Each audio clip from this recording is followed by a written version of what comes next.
도넛 사용 설명서. 도넛형 인간들을 위한 문장 레시피. 그럴 때는 있긴 있거든요. 이게 너무 힘들 때 이렇게 현실 세계에 좀 집중할 수 없는 때에 적당히 맞장구 치고 있는 스스로를 알게 되면 누구를 만났을 때 네.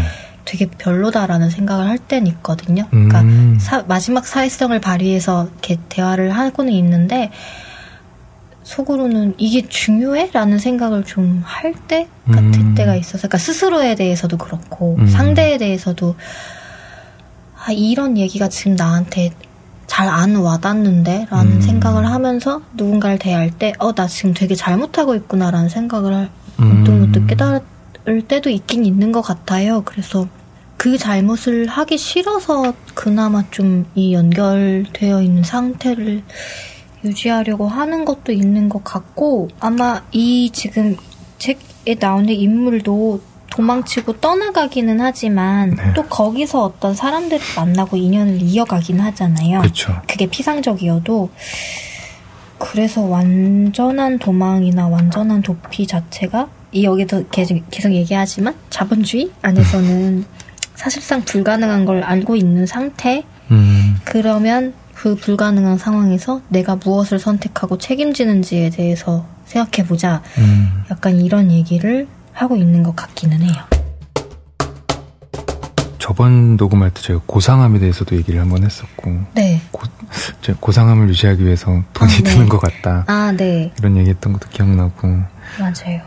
경희님은 아마 더 오픈된 가게에서 일을 많이 하시니까 그런 소음에 더 많이 노출이 돼 있을 거라고 생각을 하거든요. 네네. 근데 저는 좀 그렇게까지는 아니지만 그래도 이제 사는 지역이 빌라고 또 사람들이 많이 왔다 갔다 하다 보니까 잡음이 되게 많더라고요. 네. 어제 저녁에도 누가 갑자기 막 고함을 질러가지고 사람들이 막 문 다 열고 조용히 하라 그러고.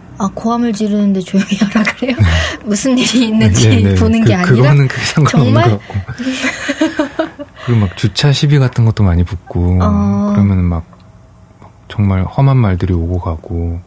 근데 그런 것들이 정말 내가 차단할 수 있는 곳에서 살고 있다면 굳이 겪지 않아도 될 일이라는 생각이 들긴 하더라고요. 여기에 왜 가래침 뱉는 사람에 대한 그 환멸 같은 게 등장하잖아요. 네. 그 가래침 뱉는 사람이 없는 데로 가고 싶다라는 그 리스트에도 들어있는데, 또 어떤 파트에서는 그 가래침이 싫은 게 아니라 그걸 할 수 있다고 생각하는 사람에 대한, 그렇게 뱉어도 돼라고 생각하는 사람에 대한 환멸, 그런 부분 공감이 많이 되더라고요. 소음에 대해서 조금 얘기하자면, 저는 어쨌든 서점이고 조용히 있는 공간이잖아요. 네. 그래서 사실 잡담을 좀 크게 하시거나 소음을 많이 내는 분은 제가 적절히 제어를 해요. 저는 어쨌든 제가 있는 공간이니까. 처음에는 그걸 되게 의아해하는 사람도 있었는데, 왜냐면 손님한테 제가 좀 소곤소곤 해달라고 하는 거니까. 네. 근데 이게 오히려 제가 그거를 통제할 수 있는 구역에 있다 보니까, 외부 소음은 당연히 차단을 못할 때도 있지만, 어떤 좀 시끄러운 카페에 가거나 택시에서 라디오 같은 걸 되게 크게 틀어놓으면, 그러니까 밀폐된 공간에서 나는 소음에 제가 엄청 많이 신경질적으로 바뀌었어요. 그래서 이것도 되게 나한테 오히려 안 좋구나라는 생각을 했었어요. 그러니까 나를 너무 예민하게 만들어 놓는 환경에 제가 그거를 내가 원하는 대로 소음을 통제하고 살았더니 집에서도 마찬가지고, 저희 집이 좀 늦은 오전 시간대에 아마 사람들이 다 외출한 다음이겠죠? 개들이 하울링을 엄청 많이 하거든요. 그럼 그게 한때 되게 심장이 두근거릴 정도로 좀 불편했었어요. 그 하울링이 애들이 좀 불편해서 내는 소리잖아요. 답답해서 내는 소리이기도 하고, 나가고 싶어서 내는 소리이기도 하고, 산책 많이 못하는 애들이 한다고 이렇게 주워 들었는데, 그걸 혼자 듣고 있는 이 상황이 싫기도 하고, 그러니까 아예 듣기 싫어 이게 아니라, 그런 소음에 대해 추측해보게 되는 그 상황 자체가 유쾌하지 않고, 여기서도 얘기하는 가르침을 길에 뱉어도 된다고 생각하는 사람, 이렇게 생각하면 좀 싫잖아요. 네. 그런 무례나 어떤 좀 불쾌한 상황을 유발하는 사람들까지 이제 생각이 뻗어나가면은 그 상황이 되게 싫은 거죠. 근데 여기 문장에 보면은 이 원칙을 깨고 싶다라고 하잖아요. 네. 없이 살면서도 뭐 품위를 유지할 네, 수 있는. 네.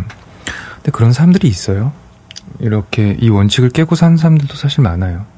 저희가 뭐 그런 사람들을 많이 마주하지 않아서인지 모르겠지만 주변에도 그래도 꽤 계시다고 생각을 하거든요. 그러니까 제가 그런 일을 핑계로 그렇지 못하다고 생각을 한 건 그거 같아요. 여기서의 인물은 그 42개의 리스트를 충족하는 곳으로 도망을 갔지만 네.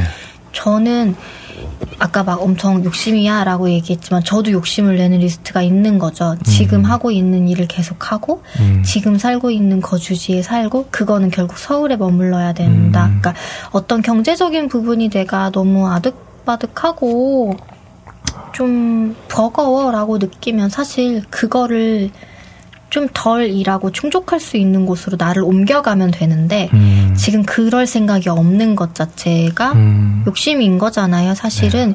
근데 그 얘기하신 그 틀을 깨고도 품위를 유지하는 사람들이 있다라고 한 건 아마 제 눈에 지금 여기 서울이라는 공간에선 특히 그게 안 보여서 그런 것 같기도 해요. 그리고 저희가 서울 사람들이라서. 네, 그리고 어느 순간 이제 막 농담처럼 한 1, 2년 전만 해도 막 그런 탈서울병에 걸려 있었어요 라는 얘기를 하곤 했지만 네. 지금은 오히려 이것도 관성인데 살던 데에서 살지 않으면 나 되게 또 적응하는 과정과 그 에너지 자체에 대한 두려움이 더 커졌어요. 그래서 되게 나 왜 그러지라고 생각할 정도로 아 서울에 있어야겠다라는 그런 애착까지는 아닌데 어떤 그 상태로 가고 있더라고요. 그리고 어쩌면 그걸 스스로 애착이라고 착각하게 만드는 것 자체가 서울도 왜 날씨가 좋고 이럴 때 이렇게 나한테 낯선 동네를 가면 아 그래 서울 되게 살기 편하고 아름답기도 하고 좋은 동네야라는 생각을 스스로 되게 많이 하고 있더라고요. 그거를 이제 서울을 여행자처럼 살아가고 있는 자신에 대해 좀 만들어 놓는 틀인 것 같아요. 그러니까 저는 일하는 곳이랑 사는 곳이 가깝기도 하고 그래서 그 공간, 그 지역을 벗어나면 저에게 좀 낯설게 느껴지는 것들이 있는데 그거를 스스로 미화시켜서 좀 받아들이는 면도 없지 않은 것 같아요. 네, 그럼 보통 그러면은 경희님도 약간 정착하지 못하는 것에 대한 좀 불안감 같은 게 있으신 거예요? 불안이라기보다는 이미 정착을 해버린 느낌 같아요. 여기서 벗어났을 때의 두려움. 그러니까 분명 1, 2년 전만 해도 새로운 시작을 하고 싶었고 그게 가능하면 서울이 아니기를 원했고 좀 이 복잡한 내가 좋아하는 사람들이 가까이 있지 않은 거는 어쩔 수 없어라고 생각을 했는데 지금은 그게 한 줌 내가 지킬 수 있는 유일한 거라는 생각이 드는 거죠. 그래서 내가 이미 어떤 타의적인 게 아니면 내가 선택하는 거는 지금 이 서울이라는 영역 안에 내가 머물러 있겠구나라는 생각이고 한번 벗어났다가 돌아온 경우들이 있잖아요. 네. 좀 다들 어떤 뭐 고향으로 돌아갔다가 올라오는 경우라든가 어떤 일을 시작하고 난 다음에 한 번쯤 겪는 그거를 제가 때를 놓쳤다고 생각을 하는 쪽에 가까운 것 같아요. 돌아갈 수 있는 기회 아니면은 한 번쯤 갔다 올 수 있는 그런. 네, 벗어났다가 이제 벗어나면 나 못 돌아올 것 같아라는 생각을 왜 이유를 모르겠는데 과정이 생각이 안 나고 그냥 그렇게 돼버린 상태 같아요. 지금의 마음은 여기서 벗어나면은 좀 많이 후회할 것 같고 돌아오기까지 너무 힘들 것 같고 그래서 되게 잘 준비해서 벗어나지 않으면 난 좀 힘들겠구나라는 생각? 아주 웃었던 거는 네. 작업실 공간이 눈에 들어와가지고 왜요? 저는 이 작업실을 어떻게 없앨까 되게 맨날 고민하고 있니까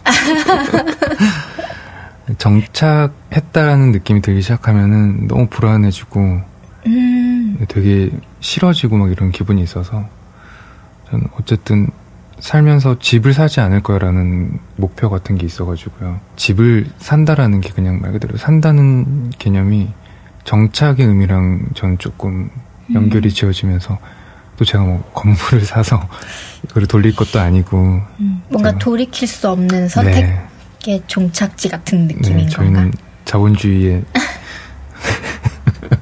그러니까 이게 웃긴 게 저는 오히려 정착이라는 걸 자체를 일생에 하는 일이 없겠지라고 생각하면서 살았던 것 같은데 어느 순간 왜 그렇게 생각했지? 라고 좀 급변한 것 같아요. 정착하는 게 나쁜 거 아닌데 내가 너무 거부하는 것 같은 느낌도 있고 안주했다고 하기에는 이 상황이 절대 이렇게 안정적인 생활은 아닌데 또 불구하고 변수를 만들기 좀 싫어지게 된 것 같아요. 여기서 더 나에게 통제불능의 상황이 오는 거에 대한 좀 두려움이 좀 커진 것 같아요.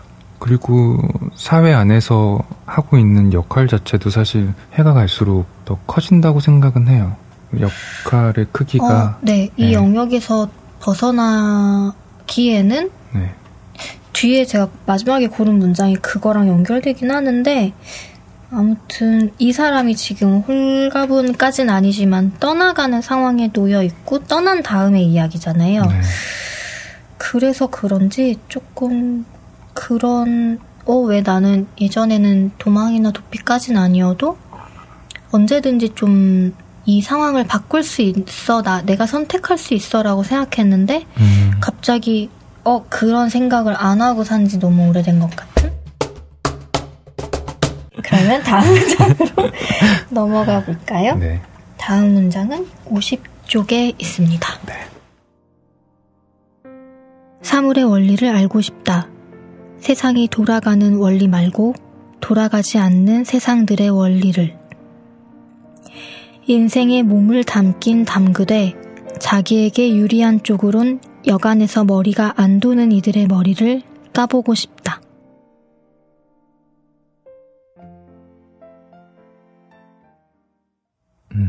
네. 저도 이 문장 되게 좋아합니다. 근데 이걸 고른 이유는 사실 여기 나오는 이 이후의 에피소드가 되게 좋았거든요. 그러니까 네. 네팔 식당에서 손님이 없는 네팔 식당을 가서 있는 이야기들인데 뭐 예를 들어 시금치 카레를 주문했는데 그거보다 비싼 가지 카레를 주는 주인에 대한 이야기 그리고 서로가 그냥 독일에서 잠깐 살았던 공통점이 있다는 걸 알고 독일어로 잠깐 얘기하는데 엉뚱한 얘기를 한다던가 그 되게 웃긴 이제 대화가 있잖아요. 뭐 저 다음 달에 이사 가요라고 했더니 그 주인이 놀라면서 네 다음 달에 자살하신다고요? 그러니까 이게 언어의 한계 같은 거기도 하고 이 운영하는 식당 주인에게는 다음 달에 자살하는 게 되게 이 맥락이 있는 것처럼 받아들이는 것 이런 것들도 재밌었고 이 사람의 뭔가 외모적이나 풍기는 느낌이 그랬을 수도 있을 것 같아요. 맞아요. 그렇게 감지해서 이렇게 이렇게 얘기했을 수도 있고 네. 이 사람도 실제로 카트만두의 지진 소식들 때문에 고향집이 계속 무너져 내리거나 가족들이 텐트 생활하거나 이런 불안한 상황에 있잖아요. 네. 그래서 삶이 이렇게 붕괴될 수 있다는 것 자체에 대해 알고 있기 때문에 이런 대화가 가능했다고 생각하는데 지금 여기서 읽어드린 부분이 앞쪽에 나오는데 이 자기에게 유리한 쪽으로는 여간에서 머리가 안 도는 이들이라고 했을 때 네. 사실은 저는 이 서점을 하는 사람들 중에는 이런 사람들이 되게 많아요. 그래서 책 한 권 팔고 이거저거 퍼주고 뭐 할인도 해주고 그러니까 결국엔 손해보는데 사람들한테는 되게 인심 쓰는 사람들 서로 막 돈 안 받고 가게 봐주기도 하고 근데 이게 저는 안 그런 쪽으로 머리를 돌리는 걸로 유리한 쪽으로 머리를 돌리는 걸로 많이 좀 바뀌었어요. 그래서 그러니까 계속 이 지금 작품 속에 나오는 사람은 약간 저한테는 맞아 나도 이랬는데 나 되게 안 그런 쪽으로 많이 가고 있네 라는 생각을 좀 깨우치게 해주는 파트들이 좀 있었던 것 같아요. 그래서 이 문장을 고른 이유도 세상이 돌아가는 원리 말고 돌아가지 않는 세상들의 원리라고 했을 때 이 앞에 내 얘기가 이 지금 인물은 궁금한 곳들이 사람들로 붐비지 않고 파리 날리는 곳들을 심지어 파리조차 날리지 않는 곳들에 대해 호기심을 느끼잖아요. 네. 가게를 봤을 때 그게 저는 좀 약간 약삭발라진 쪽에 가까운 것 같긴 한데 근데 왜 그 장사 안 되는 가게나 혹은 어떤 반응이 없는 작업들을 이어가고 있는 사람들에 대해서 저러니까 안 되지라고 쯧쯧하는 시선들이 있잖아요. 네. 근데 그거 어쩌면 모르지 않고 계속 하고 있거나 아니면 정말 몰라서일 텐데 이 인물은 지금 그 모르든 모르지 않든 그걸 지속하는 사람들에 대한 궁금증, 그 머리를 까보고 싶다. 이게 재미있었어요. 아마 본인이랑 교집합이 있는 인물들이라고 생각을 해서 그랬을 수도 있고 세상이 돌아가게 만드는 사람들도 있지만 돌아가지 않는 세상에서 살고 있는 사람들도 분명히 있는데 우리는 늘 그 돌아가게 하는 사람들에 대해 주목만 하고 있지 않나? 맞아요. 라는 얘기 같기도 해서 이 가게가 없어져도 지금 아쉬워할 사람이 없는 가게일 수도 있잖아요. 네. 근데도 불구하고 이 사람은 지금 무리해서 손님에게 더 좋은 음식을 대접을 해주려고 하고 그런 사람들이 분명 세상에 있는데 라는 생각을 좀 한 것 같아요. 이걸 읽으면서.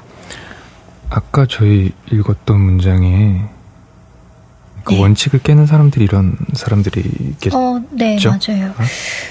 여기 나온 이제 비스뉴 오슈티라는 사람인데 이 네팔 식당 운영하는 네. 사람이 이 에피소드가 저는 좋더라고요. 그러니까 뒤에 나온 특이한 인물에 대한 얘기도 있지만 네. 그런 좀 괴짜 같은 사람보다는 이 사람은 자기가 이상한 사람이란 생각도 안 할 것 같아요. 그냥 이 사람이 운영하는 식당이나 이분의 주변 세계는 원래 이 세계는 이렇게 돌아가는 거 아니야? 원래 시금치 카레 값 받고 가식 카레 줄 수도 있는 거 아니야? 라고 생각하는 의식하지 않는 당연함이 분명 어떤 사람들의 세상에는 존재하는데 모두가 손해보지 않으려고 하는 상황에 대해서 어쩌면 너무 많이 손해를 보고 살아서 그게 좀 방어기제일 수도 있겠지만 그러게 이렇게 살아도 되는 것도 좀 부럽다라는 생각도 들기도 했고 물론 속은 모르지만 이게 약간 좀 전 재능 같다는 생각이 들어요. 아, 네네네. 이분의 세상에선 이게 균형 네. 감각에 맞는 거잖아요. 그쵸. 근데 저는 이게 지금 이상해라고 보이는 사람인 거죠. 그러니까 저한테는 이게 불균형이 보이는데 그리고 아마 지금 이거 쓴 이 화자도 이게 좀 이상하다는 식으로 쓴 거잖아요. 어쨌든. 그쵸. 그러니까 이 사람도 이 사람이 되게 희한해라고 쓴 건데 그거 비슷하게 느낀 것 같아요. 내가 이걸 희한하다고 생각하는 게 괜찮은 건가? 라는 생각? 근데 보통이라기보다는 이렇게 뭔가 비싼 카레를 싼값에 해주면은 아싸 약간 이런 기분인데 맞아요. 이 사람은 또 한 번 더 받아들이면서도 뭔가 약간 독이 들었나 약간 이런 느낌이잖아요. 왜 저렇게 하는 거지? 이런 거. 나한테 왜 이래? 약간 이런 질문을 던지는 것 같아요. 맞아요. 문장들을 보면서 그냥 사람이 시니컬해지는 과정이 좀 담겨 있다는 느낌이 들었어요. 네. 그래서 조금 슬펐어요. 그 부분은. 왜냐면 주변 사람들이 너무 많이 시니컬해져 가고 있거든요. 네네네. 맞아요. 그런 것도 맞아요. 이 인물은 사실 엄청 시니컬의 대명사 같다는 생각을 하긴 했는데 그게 이제 막 많이 불쾌하거나 거슬리게 담겨있지 않는 것도 재주 같긴 한데 이 작가의 재주 같은데 어쨌든 그런 부분이 좋지는 않죠. 그러니까 이렇게 뭔가 산뜻하게 다가오진 않죠. 네. 굉장히 뭔가 내 감정 말고는 중요한 게 없어져 버리는 이제 사람들로 넘쳐나게 되니까